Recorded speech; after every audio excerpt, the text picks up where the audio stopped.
Hi people, welcome to another video of mine. This is Kabil, and quick heads up, this is day 3 of me trying to speak in front of the camera until I become better at my communication skills. So past 2.5 weeks I couldn't post anything, upload anything, since I had to sort some things out, and now everything cleared out and I want to make this. So in today's video, I want to talk about how I improved my communication skills, my English fluency from 0 to here. So this is going to be a beginner friendly, not a tutorial. This is going to be a video where I'm going to share all the knowledges and how I improved them, the kind of strategies that I've used in order to enter into this level starting from minus or maybe 0. So let's get started.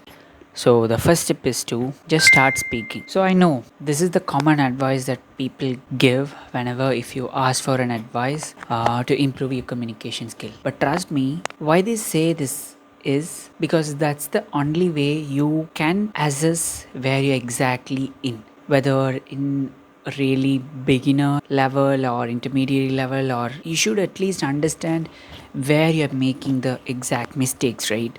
So in order to understand and assess your own self in this, you should start speaking. Then only you can understand your own self. So when I say start speaking, you don't exactly have to go in front of people and randomly you don't have to start speaking. You can start with speaking to your own self. Speaking to your own self means it can be in any form. So the kind of example that I can give is you can ask questions to yourself. Just ask a question. If you ask a question, there will be lots of things comes into your mind. So at first it will be so frustrating to give an answer, but if you start doing it over and over, you will improve, and trust this, it just works. So the second tip is to start writing. So why I say this is, in the first tip I told that you should start speak, right? So maybe let's say that you are asking a question to your own self. Then I said that you will get frustrated because lots of things start to pop into your mind and you will probably struggle in order to frame them into a proper sentence. So when that frustration arises, the probably most effective way to improve yourself is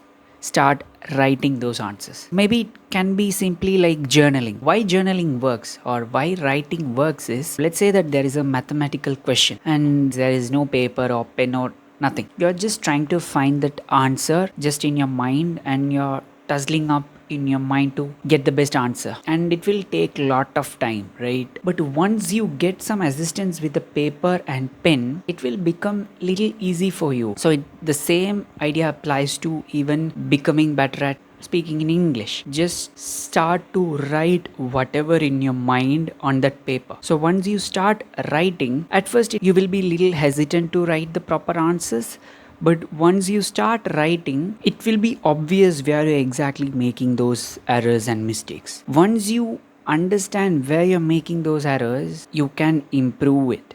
Third tip.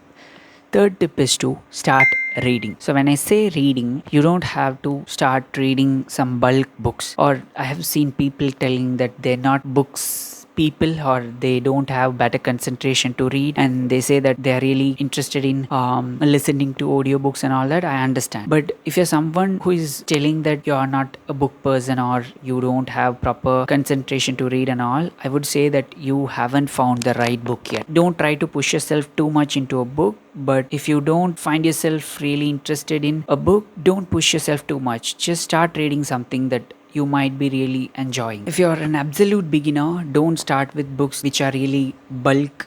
Just start with some short stories like Wimpy Kid, Blue Umbrella, or just start with reading some articles which is related to some of the streams that you might really interested in, and do this consistently, and that's the only way that you can inculcate the habit of reading. Without reading, I don't think that we can ever become better at communication skills, at least in short span of time. So the fourth tip is to, it can be subjective, but in my case, meditation really helped me become better at communication skills, since it gave me lots of clarity. When I start meditating, there will be lots of things that comes into my mind, but facing all them gave me little peace with my own self. And once I get some peace. There is more space in my mind to think about my priorities. It somehow helped me to sometimes make better sentence, sometimes to think clearly, sometimes to exactly know what I'm exactly thinking about. So to do all these things, somehow meditation helped me improve my fluency. The fifth tip is to start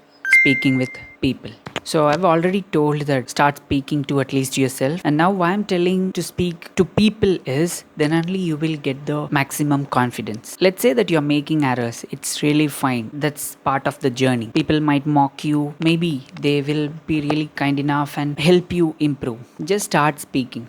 So once you started doing all the other things, you will get to a point where you will become little confident speaking in front of people. Once you started this, there will be always times where you will be really terrified, intimidated about facing those situations and all that. But start doing this. And if you don't find opportunity speaking to people in English, create some opportunities. So the final tip is be open for changes and keep learning. I've seen people telling that I wanted to learn or become the best in communicating with people in 6 months, maybe in 3 months or 1 month and all that. Trust me, it's not true. That ain't gonna work. Don't trust that. Why I'm telling this is, I would say that we are never going to be in a position to exactly know everything. There will be always some kind of confusions. So you should be able to try and make errors and be open when some feedback comes. Getting that feedback, you should rectify your errors and you should keep evolving in this process. So this is going to be a whole process where you're gonna aim for the greatness. So that's all in this video. So these are the kind of things that I followed in order to become better in English, and I hope that this video helps whoever watches this. And yeah, that's it. Let's see you in another video.